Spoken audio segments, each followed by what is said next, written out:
ખાંડ, કસ્તુરી મેથી, તલ, સરગવાના પાંદ, લીંબુનો રસ, મીઠો લીમડો, ઘઉંનો જાડો કકરો લોટ, ચણાનો લોટ, ખાવાના સોડા.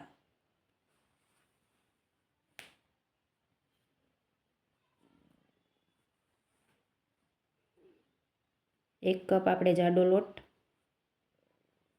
1 કપ ચણાનો લોટ,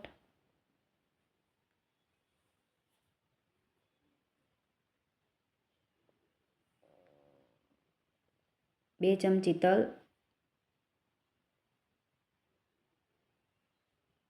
1 લીંબુનો રસ, 2 ચમચી ખાંડ,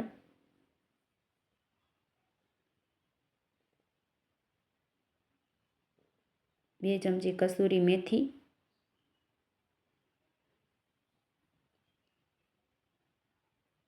1 ચમચી આખું જીરું, સ્વાદ અનુસાર મીઠું, 1 ચમચી હળદર, 1 ચમચી લાલ મરચું.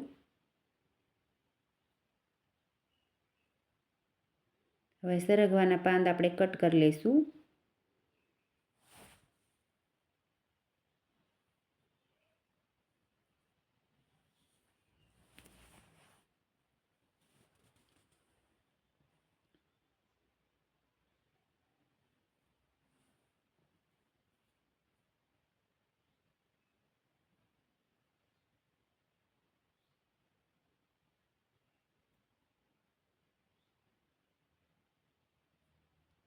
અડધી ચમચી આપણે ખાવાનો સોડા,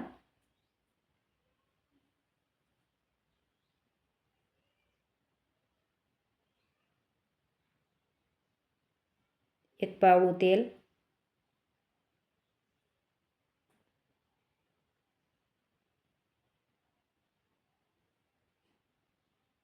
હવે આ બધું સરસ આપણે મિક્સ કરી લઈશું.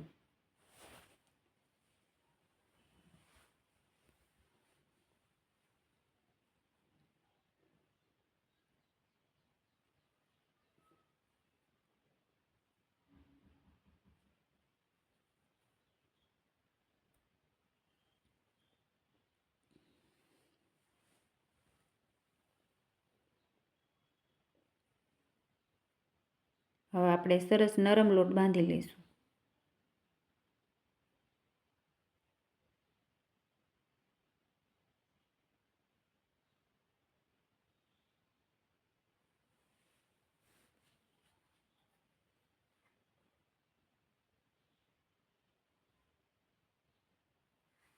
હવે 5 મિનિટ આપણે એને સરસ ઢાંકીને રહેવા દઈશું.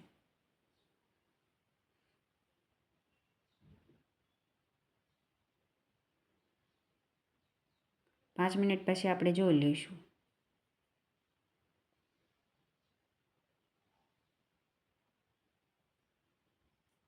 સરસ આપણે એને ગૂંદી લેવાનું.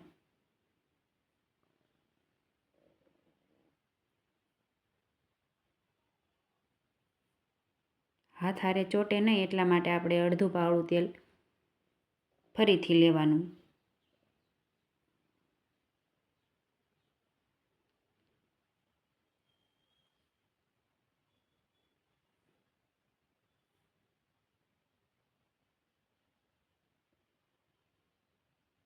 આપણે આવો જ લોટ બાંધવાનો છે તો આપણા સરસ મુઠિયા ઢોકળા સરસ બનશે આપણા.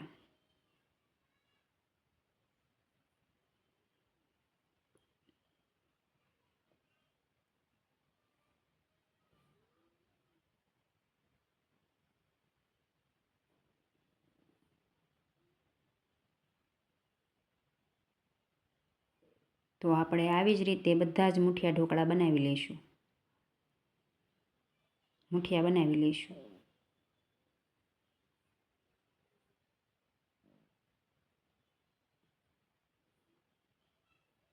તો આપણે હવે એને બાફા મૂકી દઈશું. આપણે 10 થી 15 મિનિટ રહેવા દેવાનું. તો જો આપણા સરસ મજાના ઢોકળા બનીને તૈયાર છે. આપણે એને ચેક કરી લઈશું.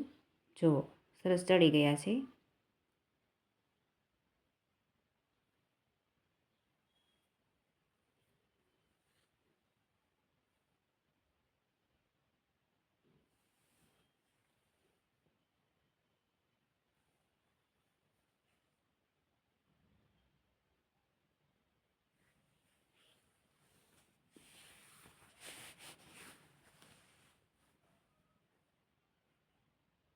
આપણે હવે એને કટ કરી લઈશું.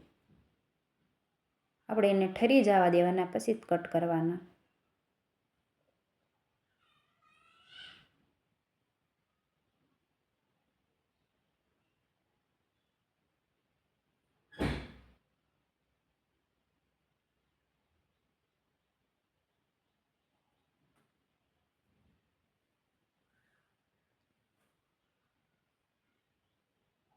તો આપણા ઢોકળા બધા જ કટ થઈ ગયા છે. આપણે એનો વઘાર કરી લઈશું. વઘાર માટે આપણે તેલ ગરમ કરવા મૂકી દઈશું. તેના માટે આપણે 2 પાવડા તેલ નાખશું. આપણે 2 પાવડા તેલ લીધું છે.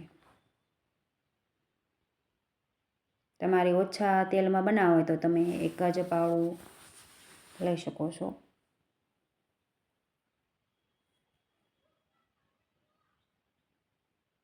તેલ ગરમ થાય એટલે આપણે એમાં 2 ચમચી રાઈ, આપણે રાઈ વધારે લીધી છે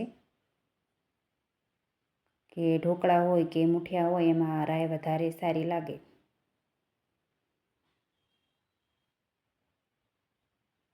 એક ચમચી જીરું, હિંગ 1 ચમચી, મીઠો લીમડો 1/2 ચમચી જેવા આપણે તલ લઈશું.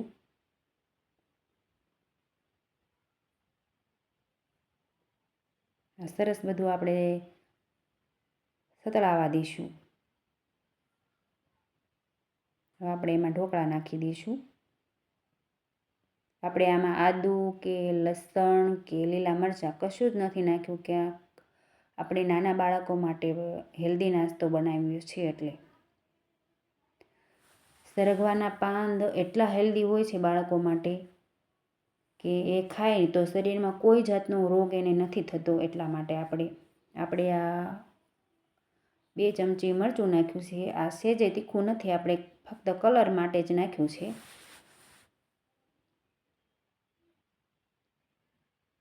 હવે આ લીંબુનો રસ નાખી દઈશું. અડધા લીંબુનો રસ છે. આપણે આ બધું સરસ મિક્સ કરી લઈશું. આપણે તો આ હેલ્ધી નાસ્તો એટલો સરસ લાગે છે, ખાવામાં પણ એટલો સ્પોન્જી હોય અને ટેસ્ટમાં પણ સરસ છે. આ બાળકો માટે તમે હેલ્ધી નાસ્તો જરૂરથી બનાવજો. તો આપણા હેલ્ધી મુઠિયા બનીને તૈયાર થઈ ગયા છે.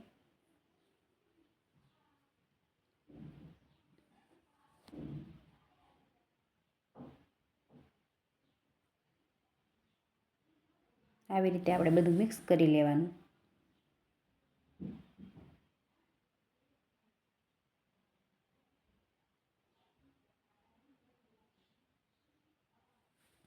આ મોટા પણ ખાઈ શકે છે, કારણ કે જેને સાંધા દુખતા હોય કે શરીરમાં કોઈ પણ જાતનો દુખાવો હોય તો આ સરગવાના પાંદના મુઠિયા ખાવાથી બધો જ દુખાવો દૂર થાય છે. તો તમે પણ આ હેલ્ધી નાસ્તો બનાવો. અમુક લોકો સરગવાના પાનના જે પાવડર હોય તે પીતા હોય, તેને પીવાની જરૂર નહીં પડે જો આ સરગવાના મુઠિયા એકવાર ખાઈ લીધા હોય તો તમે પણ આ હેલ્ધી નાસ્તો ઘરે બનાવો.